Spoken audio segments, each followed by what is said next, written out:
garage to effect repairs. What happens to Garcia? Well, it's just unhooked as he comes into turn 6. That right rear has just come unplugged. I don't know what the deal is there, but it's, yeah, that's huge for the 3 car. And Antonio's going to kind of know. Watching on board the 59 McLaren here, that is Garcia there up ahead. Oh, that was close. Ready to go on the attack big time. That Cadillac Racing Action Express wheeling machine is on the attack. They knew they had to go for it and go for it then. This is their chance right now on cold tires. Figure out a way to get to the back end of the number 6. Meanwhile, Nasr has certainly not peaced, so that's just a case of Nick Tandy once again, Cal, forcing the issue where he really needs to be going the opposite direction and making much higher percentage decisions there. So costly as he comes to pit lane for the penalty that has just been issued for car number 7. It goes from bad to worse for the car that's second in the championship. They just got back into their routine. Leaders in, Kevin. At the World Center of Racing, here we go, back to racing. Tymon van der Helm leads the way. Really nice job there, weaving around, cleaning those tires off, and got the jump there on Lauren Heinrich. As you said, this car does have less energy on board, less fuel on board. These cars are very weight sensitive. You'd imagine all the cars right behind them have slightly better tires right now if they elected to take on fresh Michelins. We're at that point in the race where teams can. I think the faster of the 3 cars right now is Hessa aboard the BMW. He's been able to run them down, and you look at energy, he's right there with the 77 and the 911, 2 Porsches and then the BMW. Yeah, look at the BMW coming now. He's got Piccarello. Sorry, Backlash, sorry. All lined up. Is he going to have just team as side by side Nasr goes off, and he'll be on the radio immediately saying, hey, that was a penalty for me an hour ago. It's 57 laps led now for the Porsche, most in any class all day long, but it is not for long. If Vervish has to say about it, does not have the good line, but he does here, a little bit of contact. Little bit, but he left him room to the outside. Smart. In that ARX 06 GTP platform, it was way back in 2009 when they had it with one of their first iteration sports cars, but they have not won here in the modern era. And Ringer van der Zandel right now trying to make good on the car that Nick Yellowly gave him out in front. Do not think they'll see white flag this time. It'll be next time they'll see the white flag. So he's still got 2 laps to work with here. Lauren Heinrich, he needs to have that knowledge. He can see the traffic up ahead. This is the opportunity. And that's how he got the 2nd place position from Vid. Secret for you. Talking with your hands on television doesn't do anybody at home any good because they can't see what you're talking about. Down into turn 1, side by side. Good stuff. And yellows bring yellows, right? So you got to be careful. You see that one car, I believe that was the 93, slid for blocking. Presumably that's blocking the 31. Yep. Marty, what you got? Townsend before the green.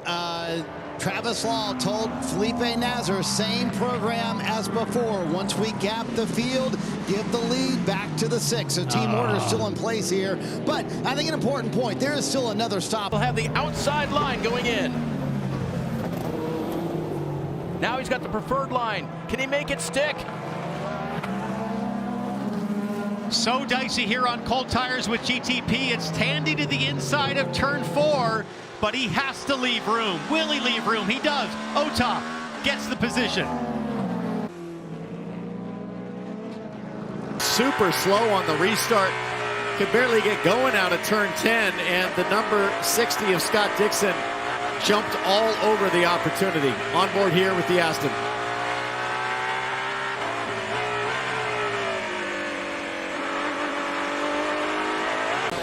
kind of pin up underneath it, and it then traps the car. You see a little brake fire on the right rear. That's just some burning rubber on the super hot rotors on the brake system of the car. AMR Track Services team traffic to work his way by, and there's that string of GTD cars just in front. Nightmare for Earl Bamber right now. How does he deal with this throng of traffic right in front of him? Who gets the better rub through here? Got to be aggressive. He blocks down to the inside. He's going to hold Heinrich up just a little bit, make him go the Did long they clip? way. I think they clipped there. Right at the apex. Heinrich to the inside. He has to give it up. Nasser's looking for a way left and then right, around the outside, over the stripe, on the brakes now, into turn 1, gets it done. And that was the answer. Where did he get in front of the 40? He got there before the line. So you file that away and put it in your memory banks of, hey, if this is a last lap shootout, I've got that run and I know I can just get in front of the line. This is going to be pretty special. Trying to switch everything on, get everything going here.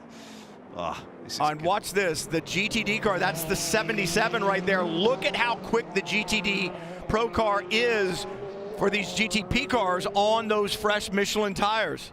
Estra is absolutely primed. He's just taken off like a scalded cow. He's on a different strategy. He has yet to make his stop, whereas Bamber pitted just a few laps ago. So the 10 will be coming to pit lane, but the pace of the 10 versus the number 31 of Bamber suggests to me that Bamber probably saving some gas here because he's in that no man's land, Cal. He really has to stretch it if he thinks he's going to make it on one more. Oh yeah, 31, the 60, and the 24. This is a three-way battle for second as they split a GTD. This is nuts. Mustang again in between the battle in GTD and GTP. Bamber trying to hang on to third, gets second from Colin Brooks. Running out of road there. Zilic, the 19-year-old, absolutely undeterred by a 6-time IndyCar champion and one of the most experienced drivers in this Daytona field. Mind you got to be careful. Let's remember race control. They don't like it if you get a little ugly on these exits of these corners. Connor, this is not NASCAR. Yeah, it's owned by NASCAR. But this Ferrari 296 and the Mustang there. We've got the 912 Manti car coming through as well.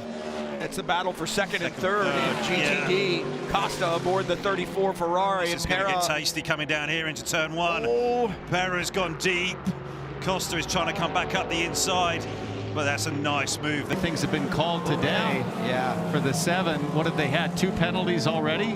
What a disaster for that team since Detroit. Here's that multi-class racing as they head down into the brake zone for turn 12. Blomqvist got checked up a little bit. All over the curb. Look for an opportunity on his ex-teammate. Had to use the curb there to get through. Curb your enthusiasm, one of the keys to victory here today. This ain't NASCAR. That's right. Look at this. The Meyer Shank Acuras side by side. Whoa, someone's a big run right behind them there.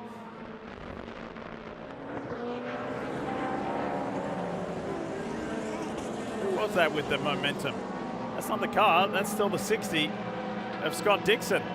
Who had seconds gap on the opening lap. Penalties are being handed out. The 52 working on the car from behind the pit wall, and both Meyer Shank Acuras are being penalized. The 93 of Nick Yellerly ran over the hose or a tool or a part or a person in their own box. The 60 not centered in the pit box. That is gutting for the Meyer Shank Acura team. I wonder if one created the other. Do you know what I mean? With the 60 being out of position. Had a pass for the overall lead, 31 back in front, and it was GT traffic at the wrong time. Here comes.